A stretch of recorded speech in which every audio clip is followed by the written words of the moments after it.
Hello hi namaste welcome to MK media. నేను Madhu Kalyan, the reality ranis of the jungle. So Bigg Boss కంటే భయంకరమైనటువంటి show అయితే ప్రారంభమైంది.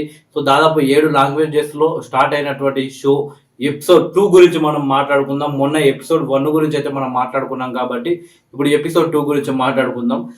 అక్కడ ఏదైతే పచ్చి మాంసము మేకకు సంబంధించి కోళ్ళకు సంబంధించిన కాలు కావచ్చు, ఇవన్నీ కూడా ఫిష్ కావచ్చు, ఇవన్నీ పచ్చి మాంసం అక్కడ ఉన్నాయి. అవన్నీ తినేసి పవిత్ర అలాగే తేజస్విని మణివాడ మన తెలుగు అమ్మాయి. సో వీళ్ళిద్దరు కూడా విన్ అయిన తర్వాత వీళ్ళిద్దరిని ఒక్కొక్క టీంకి ఒక్కొక్క కెప్టెన్ గా హోస్ట్ అయితే చేయడం జరిగింది. సో దాంట్లో కంటెస్టెంట్ కొందరు ఒక టీంలో ఇంకో టీంలో ఉన్నారు.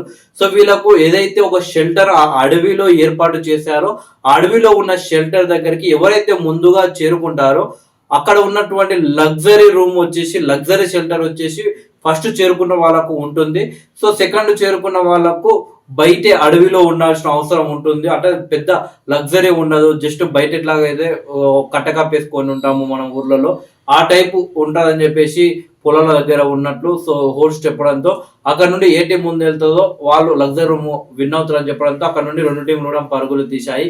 సో ముందుగా అక్కడ కొంచెం ముందు ఒక దారికి వెళ్ళి అక్కడ ఉన్నటువంటి వాళ్ళు ఏదైతే లగేజ్ తెచ్చారో ఆ లగేజ్ లో ఉన్న సామాను అంటే వాళ్ళ బట్టలు కావచ్చు, వివిధ మేకప్ సంబంధించినవి కావచ్చు, ఇవన్నీ కూడా ఒక బ్యాగులోకి వేసుకుని ఆ బ్యాగ్ వేసుకొని వెళ్ళాలన్నట్టు. సో ఆ రకంగా వెళ్తున్న సందర్భంలో పవిత్ర టీం అలాగే తేజస్విని టీం రెండు కూడా అక్కడ నుండి పరుగులు తీస్తాయి. బట్ అక్కడ కంటెస్టెంట్లు ఏంటంటే అది అడవి కాబట్టి అక్కడ మొత్తం రాళ్ళు ఉంటాయి, రప్పలు ఉంటాయి, అలాగే మొత్తం చెట్లు ఉంటాయి. సో ఒక నది అంటే చిన్న చిన్న కాలువలు ఇలా పోతుంటాయి, దాటుకుంటూ వెళ్ళాలి. దీంతో తేజస్విని మణివాడ పవిత్ర టీం కంటే ముందు వెళ్తుంటారు. సో ముందు వెళ్తుంటే అందరూ తేజస్వినే ముందు వెళ్తాదేమో, సో తేజస్వినే గెలుస్తుందేమో అని భయపడతారు. సో అక్కడ ట్విస్ట్ ఏంటంటే పవిత్ర టీంలో అందరినీ కూడా పవిత్ర దగ్గరుండి ఒక్కొక్కరిని పంపుకుంటూ ఆలోచించుకుంటూ ఎవరు ఎక్కడ ఉన్నారని చూసుకుంటూ అలా వెళ్తుంటది.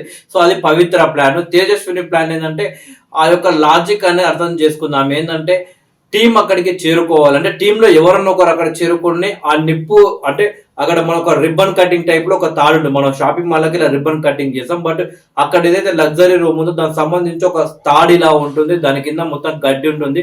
ఆది మానవులు రాయితో నిప్పు ఎలా అయితే వెలిగించారో ఆ టైప్ లో రాయి ఒక దాంతో ఇలా కొడితే నిప్పు వెలుగుతుంది. దాన్ని గడ్డికి అంటించి ఆ గడ్డితోటి ఆ గడ్డి మండి పైన తాడు అనేది తెగిపోవాలి. సో ఎలాంటి హ్యాండ్ కానీ వేరే దాంతో కట్ చేయొద్దు, జస్ట్ మంటతోనే దాన్ని కాల్చాలి. అది వాళ్ళకు టాస్క్ అన్నట్టు.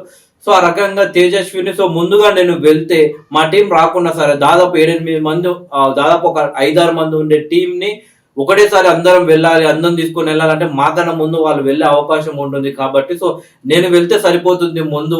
సో నేను వెళ్ళి నాతో పాటు ఇంకెవరో ఒకరు ఇద్దరన్నా వస్తారు 100% నేను వెళ్ళడం చూసి.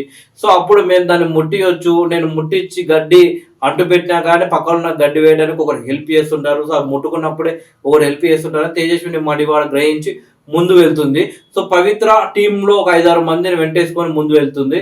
సో అక్కడ చివరికి ట్విస్ట్ ఏంటంటే తేజస్విని చేరుకుంటుంది, అలాగే పవిత్ర టీం చేరుకుంటుంది. బట్ పవిత్ర టీం నుండి దాదాపు ఒక 4 అక్కడ ఉంటారు. బట్ తేజస్విని మడివాడ టీం నుండి కేవలం ఒకరు మాత్రమే ఉంటారు, తేజస్విని ఇంకొక అమ్మాయి.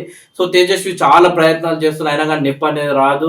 సో ఇక్కడ పవిత్ర టీం ఏమో 4-5 ట్రై చేసేసరికి చివరికి నిప్పు అంటిస్తారు, గడ్డి అంటుతుంది, ఆ తాడు కాల్చడానికి ప్రయత్నం చేస్తుంటారు. సో తేజస్విని ఎంత ప్రయత్నం చేసినా కానీ వాళ్ళిద్దరే ఉండరు కాబట్టి అది ట్రిక్ అనేది వాళ్ళకి తెలియడం లేదు. పక్కన ఉన్న దగ్గర నిప్పు తీసుకోవడానికి ప్రయత్నించినా కానీ వాళ్ళు ఇవ్వలేదు.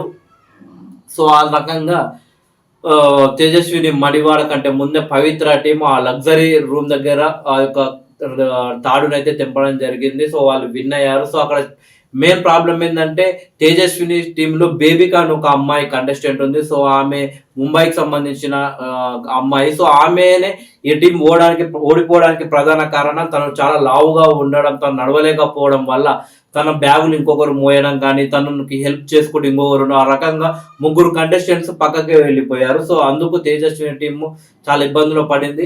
సో లాస్ట్ ఒక లగ్జరీ రూమ్ వాళ్ళకి వచ్చేసి వీళ్ళు తేజస్విని టీం లగ్జరీ రూమ్ కోల్పోయినప్పటికీ అక్కడికి వచ్చిన బేబిక మాత్రం తేజస్వినిదే తప్పు. సో తను ఒక కెప్టెన్ గా సరిగా లేదు. సో తను కెప్టెన్ గా ఫెయిల్ అయిపోయింది, తను అందరిని రక్షించాలి కానీ తను ఒకటే ముందెళ్ళిపోయింది అనేసి ఆమె ఇంటెన్షన్ ఆమె చెప్తుంది. బట్ ఇక్కడ ఈమె ఇంటెన్షన్ ఏంటంటే ఎవరో ఒకటి చేరుకొని వెలిగించాలి. అందరూ ఒకటే దగ్గర ఉన్నారు. ఒకరికొకరు హెల్ప్ చేసుకుంటే వీళ్ళు మనకన్నా ముందు వెళ్ళే అవకాశం ఉంటుంది కాబట్టి ఒక ప్రయత్నం చేయాలి కాబట్టి తను ముందుగా వచ్చింది. బట్ అది ఆమెకు అర్థం కాలే బేబిక అనేటామెకు. సో, ఆమె ఎంతసేపు తేజుని బ్యాట్ చేసే ప్రయత్నమే చేసింది. బట్ అంటే ఆమె బేబీకి ఎప్పుడైతే కన్‌ఫ్యూజన్‌లో ఉంది. ఆమె ఫస్ట్ 2 టీమ్‌లలో ఏ టీమ్‌లోకెళ్తామంటే ఫస్ట్ పోయి ఆమె టీమ్ పవిత్ర టీమ్‌లో నిలిచింది. ఆ తర్వాత తేజ టీమ్‌లోకి వెళ్తాను. తేజ టీమ్‌లోకి వచ్చిన తర్వాత మళ్ళీ నేను పవిత్ర టీమ్‌లోకి పోయినా. అంటే ఆమె క్లారిటీ లేదు. సో, ఆమె క్లారిటీ లేకపోవడం, తేజ టీమ్‌లో ఉన్నా కానీ అయిష్టంగానే ఉండడం. సో, ఇవన్నీ కూడా బేబికాకు కావాలనే ఆ టీమ్‌లో అలా చేస్తుందన్న అనుమానాలు కూడా కలిగాయి. సో, చివరకు హోస్ట్ ఉండి వాళ్ళతో మాట్లాడినప్పుడు బేబిక నేనుండను ఈ షోలో నేనెళ్ళిపోతా. ఒక రోజులోనే ఎళ్ళిపోతా అని పట్టింది. అప్పుడు అక్కడే ఉన్న హోస్ట్‌ని ఇష్టం ఉంటే ఉండు లేకుంటే ఎళ్ళిపోవచ్చు అని చెప్పినప్పుడు తను వెళ్తా అన్నప్పుడు కంటెస్టెంట్ కొందరు పవిత్ర అలాంటి వాళ్ళొచ్చి ఆమెతో మాట్లాడి అది చేసిన తర్వాత చివరకు ఉంటాను. సో, మొత్తానికైతే లగ్జరీ రూమ్స్ వచ్చేసి పవిత్ర టీమ్ గెలుచుకుంది. సో, తేజు మన తెలుగు అమ్మాయి ఆమె కెప్టెన్‌గా ఉన్న టీమ్ అయితే ఈ యొక్క లగ్జరీస్ రూమ్ అయితే కోల్పోవడం జరిగింది. ఇది సెకండ్ ఎపిసోడ్. చాలా బావుంది చూడండి. సో, 'బిగ్ బాస్' కన్నా భయంకరమైన షో. చూస్తే బావుంటది చూడండి.